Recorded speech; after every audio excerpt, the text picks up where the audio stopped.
Sot natën ka qenë një hënë e re në shenjën e peshorës, së bashku me Mërkurin dhe Marsin, që do të thotë Marsi veprime, energji dhe Mërkuri veprime me inteligjencë.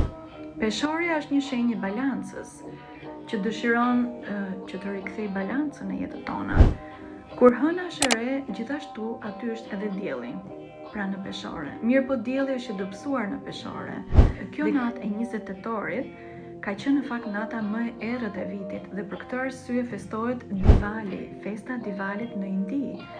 Ata ndezin shumë qirinj kudo, në shtëpi dhe përjashta. Mirë po simboli i kësaj nate është që të ndezin dritën e brendshme, të punosh që të rrisësh nivelin e shpirtit, do të thotë, në dritën tënde të brendshme. Hëna e re do të ndodhet në nakshatrën Qitra, që nënkupton ndërtimin e një kështjelle, e një ndërtese drite brenda jetës tonë, në kuptimin e të krijuar të qëllimeve të mira për veten, që të bëjnë të ndihesh mirë. Mantra për të thënë me Z, për ata për studentët e Lotusoshën, ta përsërisin nga qendra e gojës, me trup të qëndruzuar. Njerëzit e tjerë që nuk e din, thjesht ta thonë me Z aty ku janë. Qëllimi im është të punoj për përmirësimin e shpirtit tim, për ulje ndaj tokës dhe hyjnisë.